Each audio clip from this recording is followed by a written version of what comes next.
So remember the thing I talked about? You mentioned you started off with something about an inflection point. Do you remember where you're going with that and stuff? Oh, So maybe, totally. Yeah, let's start okay, there.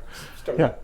So the Lisa is actually a very interesting machine because it is at an inflection point in a lot of dimensions. So one is going to be the hardware. At the very base level, you see a bunch of machines that started out in the late 1970s as 8-bit computers. And the Lisa actually has a lot of 8-bit components. If you look at all the I/O devices that the Lisa has, such as the VIA chips or the SEC, all of those are 8-bit devices that you'll also find in other machines like the Commodore PET or Apple II and things like that. But at the same time, its CPU is a 16-bit CPU on the outside. It has a 16-bit bus. Internally, though, it's a 32-bit CPU. So it's kind of a mix of all of these things coming together. On the physical case design aspect of it, it looks a lot like one of the Tandy Model 3s or Model 4s. So it's got that classic look where you have a screen to the left and a couple of drives to the right. So it still has some roots in the 70s, and yet it's a little bit futuristic because it's at an angle. It's got an interesting keyboard, an interesting mouse, which never existed before. And then if you look at the software, that is really, really the big inflection point for everything that is to come afterwards. So before that, you had Xerox PARC and you had the Alto and the Star. But with the Lisa, you actually, not only do you get Windows and a mouse, you also get icons, you get menus, you get a lot of features that don't show up until much, much later, even in most recent Mac OSs.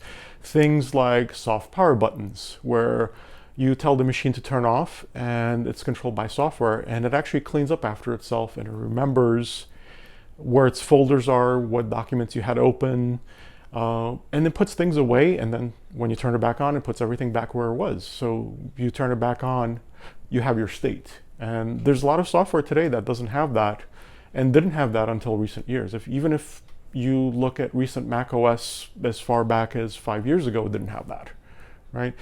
You still don't have a lot of things that are in the Lisa, such as the document-centric model, where you now have to open an application and not the document itself. Although if you work with, let's say, the Finder, you can sort of get into that mode where you double click on the Finder and the document opens up the application and there's your document.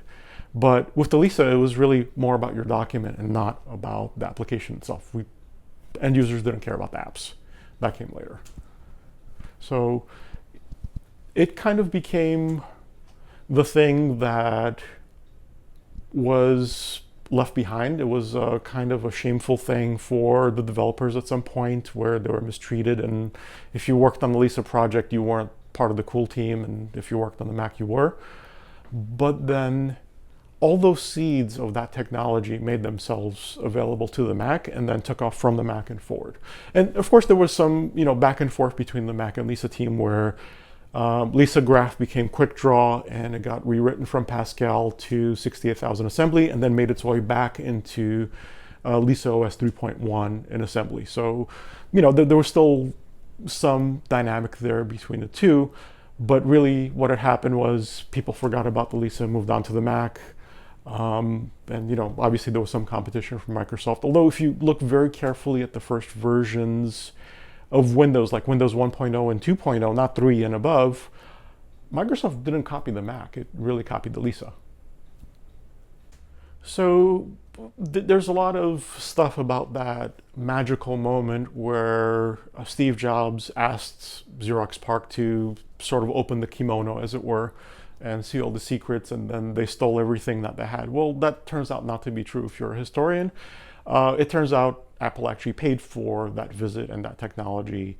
And it also turned out that Xerox wasn't really interested in that technology at all. PARC had a lot of wonderful stuff that they built over the years, including Ethernet, which pretty much everything used up until now. Now that we have Wi-Fi, but that's also a form of Ethernet if you really think about how it's designed. And so a lot of the stuff that came out, I think, out of Xerox were things that Xerox had done first, and were incorporated into the Lisa, but also there was a lot of new innovation that could not have happened at Xerox. So when you have a dyed-in-the-wool company like Xerox, who has a very fixed business model, and that model is copiers, copiers, copiers, and paper documents and things like that, even things like laser printers are anathema to their way of doing things. And their question, I think in one of the books, like Dealers of Lightning perhaps, it was something like, where's the click? Meaning, where's the counter that says how many pages you have printed, so they can charge you for renting the machine rather than for the machine itself. So their goal was basically, I want to rent out copiers or rent out printers or things like that, and that's my business model. So the thing about the Star and the Alto being the prototype of the Star that eventually was sold, they tried to build what became later as a workstation, and workstations didn't exist back then. But if you look at the Lisa's not really a desktop, it's also a workstation. It actually has a lot of design philosophy that you'll see later on in things like SGI Indies and Sun workstations and HP workstations. So all the RISC stuff that came later on, you can see kind of that in the hardware design of Lisa, where you don't have just one CPU doing one thing, but rather you have 3 or 4 CPUs in the machine, each one doing a very specific task, and then you have one central CPU, which was the 68000 in Lisa, doing the major thing. And it's designed to be used by one user, not a whole bunch of users, even though it has a memory management unit, which things like the original Mac did not have. Right?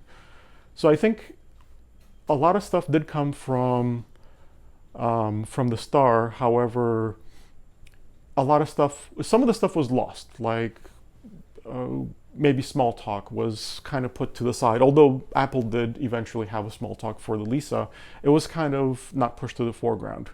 I think later on when HyperCard came out, that's when we saw things like that. Although HyperCard is nothing like Smalltalk, it's similar enough in the ideas of where you have this interactive, dynamic environment where you can interact with the machine and build pages of things and so on. But that's after the Lisa. What you didn't have with PARC was the whole desktop manager thing, where you have this virtual desktop in front of you and you have documents that iconize themselves to be small, and then you can switch between them. You didn't have the same kind of dialog boxes. You didn't have, I think at the very beginning with the Alto, I'm not sure about the Star, you didn't have overlapping windows, for example. So there was a ton of technology that was actually built at Apple by ex-Xerox employees that used to work on the Star and then worked on the Lisa itself. What was the first actual computer? I mean, yeah, you can go all the way to Babbage if you want to. Is that really a computer, or is that a bunch of gears? Okay, well, yeah, I can distill it down and say, well, there's just a bunch of gears that make an adding machine that was fancy, and yes, he tried to build the difference engine and things like that and didn't get funding, and the technology wasn't good enough to build gears of the exact specification that was needed. But there were obviously computers before the Lisa, and there were computers after the Lisa. Star had a very good metaphor of a desktop. It had a very large display. At every step you see people taking shortcuts or compromises, right?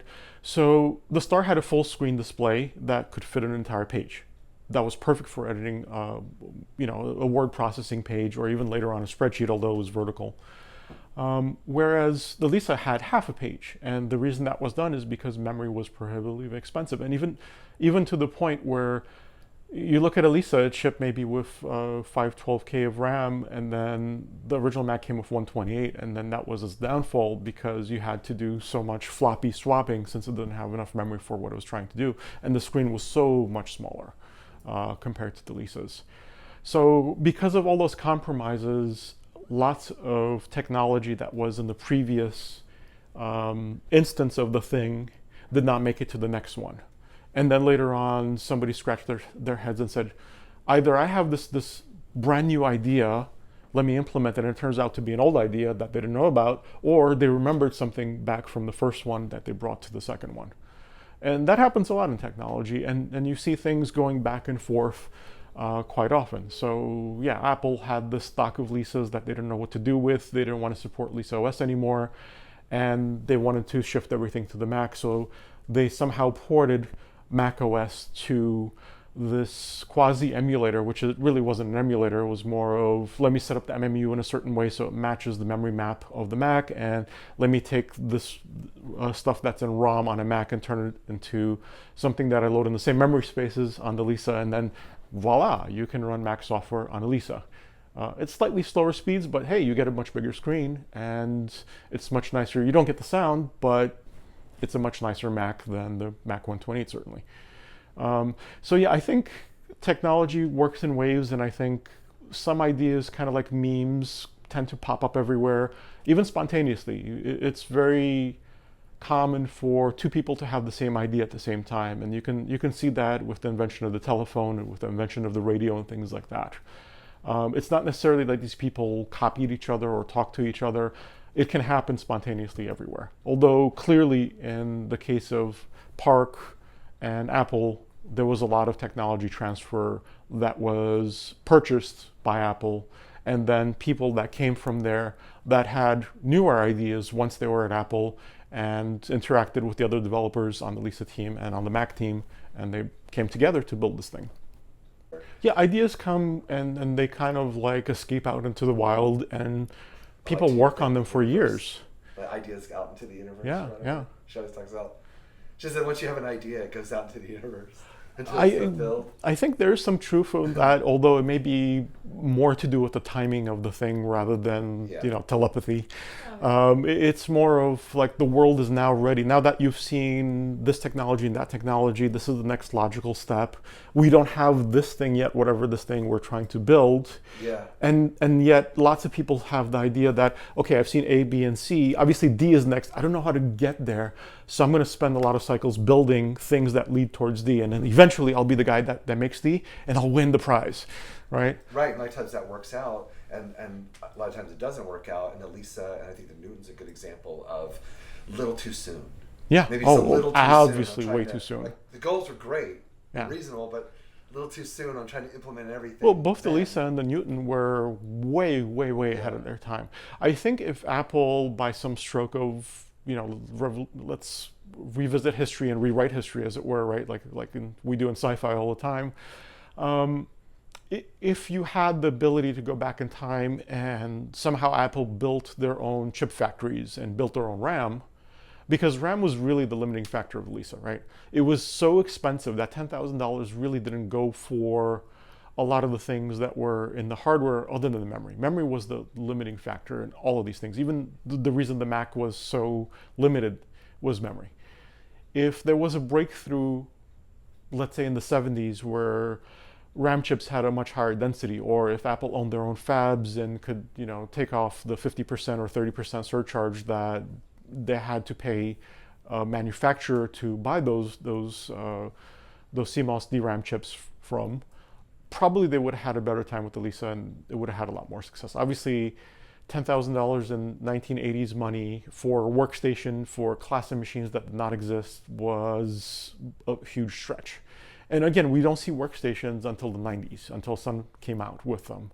And Sun obviously wasn't the very first maker of workstations, but there's a whole field of, you're in academia, you're in science, you're in manufacturing design, and you need a big display with a graphical interface that you want to be able to design things and draw things out that then you can send to manufacturing and have them build, cars or whatever, right? So up until that need came, it was very difficult to justify the need for a workstation, which is what the Lisa really was. So the 68,000 didn't exist when the Lisa project was being designed. The very first iteration was the idea, hey, we're going to copy the Star, or not even the Star didn't exist then. The Star came later, actually. We're going to copy the Alto because we built this thing, we know what it is, and we want to do the same thing for Apple because we're the designers that built that, right? Except that eventually the 68,000 came out, and like, why are we doing all this bit slice processor stuff that we tried to do that worked for the Star? However, it's extremely expensive and takes a lot of room on the board, where there's this new chip that Motorola just came out with, which is a much better, 6800, and now it's 32-bit internally, and we can do all this really cool stuff. There was actually There's actually a magazine called Semaphore Signal that had the 68,000 board that you could buy and stick it in, let's say, a Commodore PET or an Apple II and interact with this really much faster machine. And that reminds me of a lot of stuff that came out later. For example, today I could buy an FPGA board, which is a really, really wonderful piece of kit. I'm not into this at this point in my life in terms of technology, because I don't know enough about it. But basically, you can build any circuit inside an FPGA that you can dream up, and have software define what that circuit is, and it will show up in that circuit, right? So with the Semaphore Signal idea, you could get the 68,000, you put it in a machine that you already own, and then you can interact with it and use it as a much faster engine than your Apple II or your Commodore PET or whatever. And so luckily enough, the designers saw that this chip just came out. They got their hands on a few samples and started using it, and it took off. And it was a good call. It was a much better chip than Intel had at the time. It was much more powerful. Personally, having looked at the assembly language of the 68,000, because I need to do that for an emulator, it's a much cleaner bit of code. You can do a lot of things in it that are more natural from a programmer's point of view than Intel ever had, and even to this day has. Hey, so this is a board I recently picked up. So this is a Vintage Micro's Soundboard, and it's called Lisa DAC. And what this does is it allows your Lisa to make the same sounds as the original Mac. And this is something that Vintage Micros just recently made. And this is a brand new remake of the original board. And I have yet to play with this. And what I plan to do with this is I want to take one of my Lisas and turn it into a MacWorks Plus platform, and then turn another one into running maybe just Uniplus and Xenix, and then the other one to just running Lisa OS. And, yeah, so this is one of the only rarities that I own for Lisa. This is a 7 Comets poster. It came out around the time of the Lisa 1. It shows this little nice pattern. You see the dots that were used in their marketing copy and their documentation, and then there's one Comet for every one of the apps that they had. And there's a little Lisa 1 with a glowing white screen there and a mouse. Yeah, so now this is the coolest thing I have. So this is a Lisa 1 miniature that's been 3D printed by Charles Mangan. And I got into this through Adam Sommerfeld, who basically wanted to have a working Lisa miniature, and there's actually a little Raspberry Pi that's in here. You can see the connectors for over here, and you can see a little cable sticking out the back here. And so you can have a Raspberry Pi that uses one of the widget slots to hold an SD card, and boot up Raspberry Pi OS, which runs LisaEm. And then you would see it on this little tiny display, which would have been great if it had a little bit more resolution, but we can always use the HDMI port instead.